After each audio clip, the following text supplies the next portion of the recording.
हम सब जानते हैं कि आज कलकत्ता हाई कोर्ट ने जो मुस्लिम को ओबीसी का आरक्षण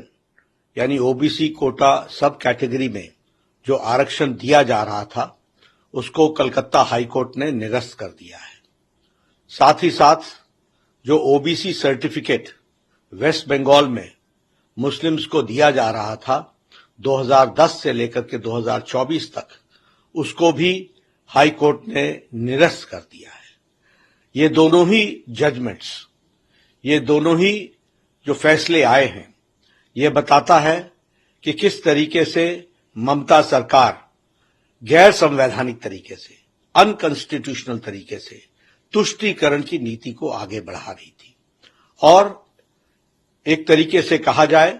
तो मुस्लिम लीग के एजेंडा को आगे बढ़ा रही थी। प्रधानमंत्री मोदी जी ने इस चुनाव में बड़े स्पष्ट शब्दों में इस विषय को उठाया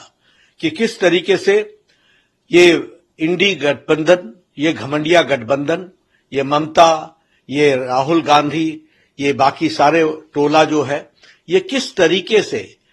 घमंडिया गठबंधन के तहत एक तुष्टीकरण की नीति और तुष्टीकरण के साथ साथ ये सब लोग संविधान की धज्जियां उड़ा रहे हैं।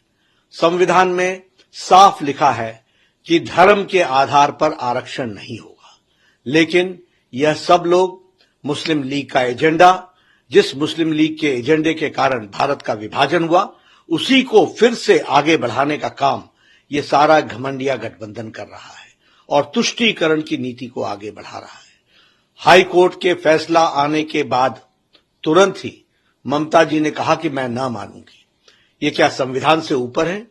ये संविधान को संभालना इनका काम नहीं है, संविधान की रक्षा करना इनका काम नहीं है।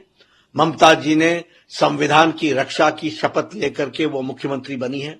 और संविधान के से ऊपर कोई भी नहीं है। और प्रधानमंत्री जी ने संविधान को दिखाते हुए और संविधान को कोट करते हुए ये बताया कि धर्म के आधार पर इस देश में किसी को आरक्षण नहीं मिलता है। राहुल गांधी ये संविधान की पुस्तिका लेकर के फिरते रहते हैं, लेकिन ऐसे मुद्दों पर जब हाई कोर्ट के तरफ से फैसला आ जाता है और मुस्लिम तुष्टीकरण का पर्दाफाश होता है और मुस्लिम तुष्टीकरण स्पष्ट इन लोगों के एक्टिविटीज के द्वारा, इनके कार्यकलापों के द्वारा स्पष्ट दिखता है, तो ये चुप्पी साधते हैं। ऐसे लोगों को इस चुनाव में भारत की जनता और पश्चिम बंगाल में ममता को पश्चिम बंगाल की जनता सबक सिखाएगी, ये मैं कहना चाहता हूं।